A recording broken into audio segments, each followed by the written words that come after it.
What is your plan in Duluth? Well, the restaurants are supposed to be able to open on Monday.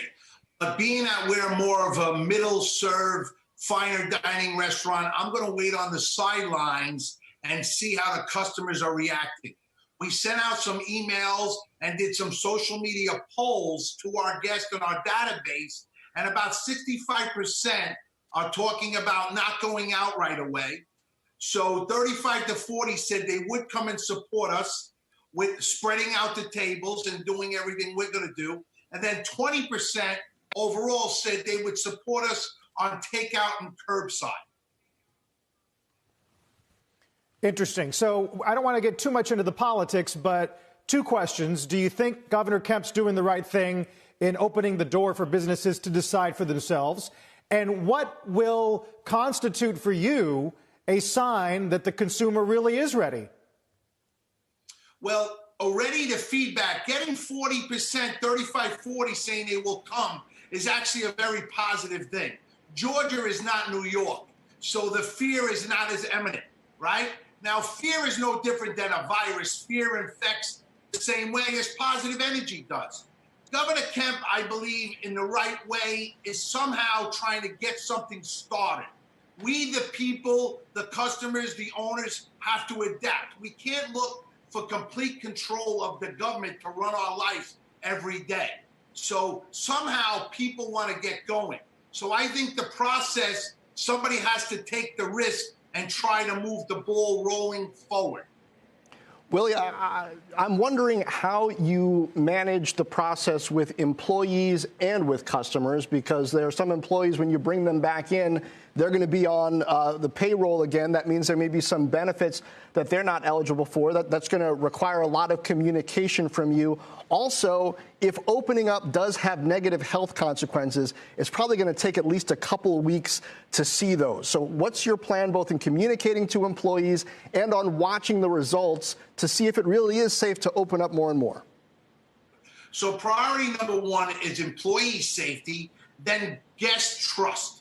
So employees, we stay connected to them on a daily, weekly basis through great delegation, management, systems, infrastructure. So all of that's in place. So for me to open, I need 25% of my staff, from back of the house to front of the house, all different key positions. We are ready. The management spoke to our team. We have enough people to be ready to open. So I want to wait on the sideline for 2 weeks. Then when you talk about the guest and the staff, we're talking about masks. We're talking about sanitizing the entire restaurant on a daily, weekly basis with an exterminating company. We talk about sanitizer. We're talking about changing the door handles and the locks to enter and enter bathrooms or anything, so it's no touch. You touch everything with your foot, and there's little grab bars. We're also going to have the thermometers to test people's temperature, all the guests coming in, all the staff coming in.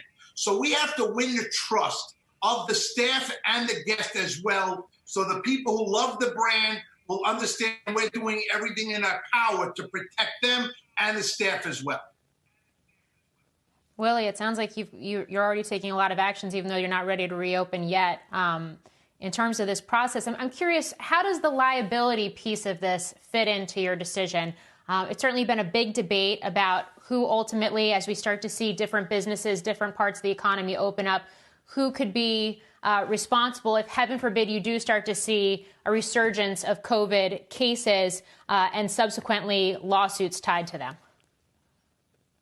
Well, you know, everything in our industry, we're always worried about lawsuits, the legalities. You know, Georgia state is a little different than New York, but you know, we could have waivers and they could sign off. A lot of people want to get back to work, want to get back to their normal daily routine. People I've spoke to from my corporate team, I could tell I'm trying to motivate them. People get disconnected, get out of routine. They start getting depressed.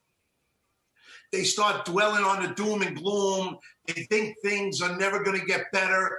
The fear sets in. So I'm not a lawyer. I have lawyers work on my team. We'll do everything in that process.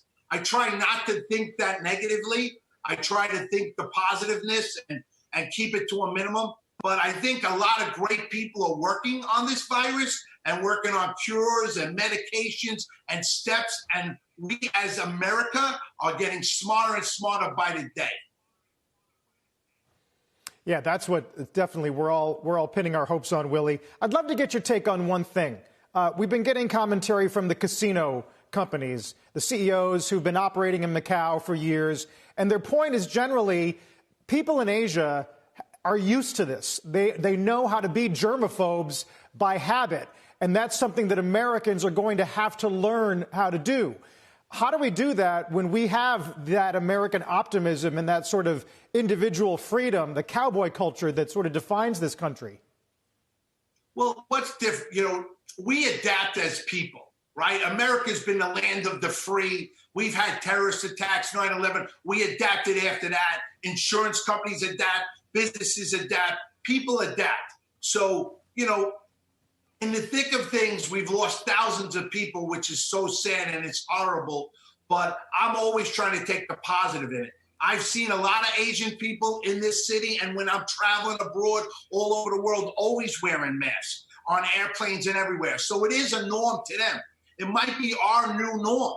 The mask business, the sanitizers, the protective measures. We'll have to wait and see how everybody adapts to this. But I have to believe that our great minds are going to do everything to solve this virus. They do come every so many generations and years, and we prevailed before. I believe we'll prevail again.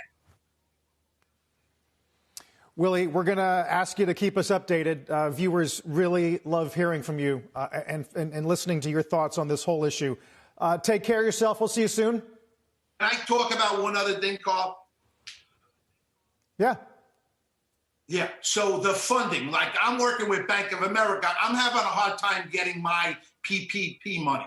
Then I see a lot of big companies, I'm out there, people are calling me, I consult a lot of businesses. So I hear construction companies getting 10 million, I hear small startups getting 40. So I just feel the way it was handled, originally I sent out a plan about the payroll companies handling this format. I just don't think it should have ever been put into banks' hands. The payroll companies deal with every business, know who you are, what you do, who's paid, who's tipped, who's hourly, who's salary. It just should have been held by the payroll companies. And I believe the funding would have been across the board, done smarter, wiser, better.